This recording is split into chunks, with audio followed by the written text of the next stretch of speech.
बुंदेलखंड की भूमि कई महान और शक्तिशाली योद्धाओं की जन्म स्थली के साथ साथ कर्म स्थली भी रही है।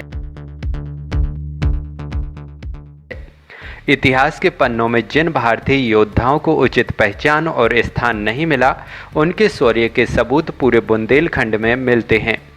ऐसे ही 800 साल पुराने निशान मध्य प्रदेश के सागर जिले में केसली ब्लॉक की नारायणपुर पंचायत के इंदलपुर गांव में देखने को मिलते हैं। ये निशान जितने पुराने हैं उससे कहीं ज़्यादा दिलचस्प और रहस्यमयी हैं। यकीन मानिए, आप इनकी पूरी सच्चाई जानेंगे तो अपने दांतों तले अंगुली दबा लेंगे। तो चलिए शुरू करते हैं। सागर से करीब 70 किलोमीटर दूर बसा एक छोटा सा गांव इंदलपुर। गांव के बाहर एक नदी बहती है।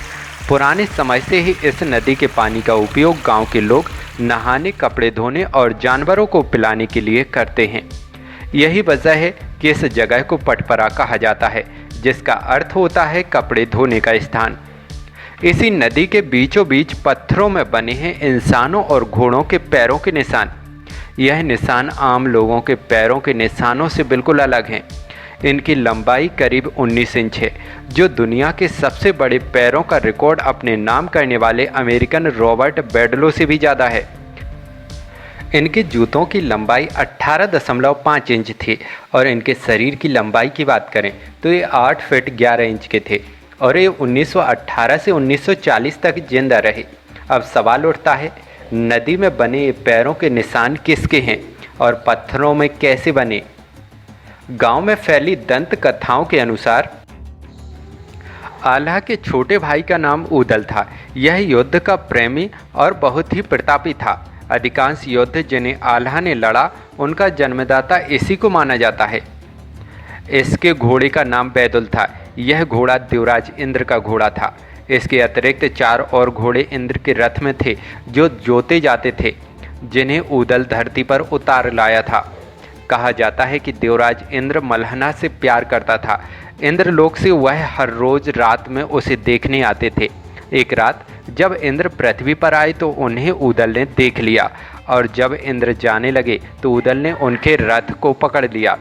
इंद्र जब इंद्रलोक में पहुंचे तो उन्होंने देखा कि उदल उनके सामने खड़ा था। लोकलाज के डर से इंद्र ने अपने 5 घोड़ों को उदल को दे दिया। बदले में उदल को किसी को कुछ न बताने की बात कही। जब उदल घोड़ों को लेकर धरती पर उतरे और गंगा नदी पार करने लगे तो घोड़े के पैर में चोट लग गई। इस वजह से घोड़ा तेज बहाव में बह गया। इस घोड़े का नाम संडला था। यह घोड़ा बहकर नैनागढ़ के किले में जाकर लगा। वहां के राजा इंद्रमणि ने उसे रख लिया, क्योंकि आल्हा का ससुराल नैनागढ़ में था।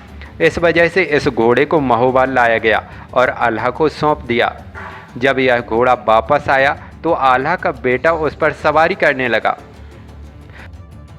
कहा जाता है कि इंदल इसी घोड़े को लेकर इंदलपुर के पास बहने वाली इस नदी के किनारे घूमने आता था, क्योंकि घोड़ा देवराज इंद्र का था।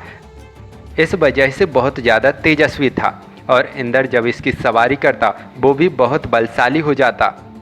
यही वजह रही कि पत्थरों में उनके पैरों के निशान बन गए और इस गांव का नाम इंदल के नाम पर इंदलपुर हो गया।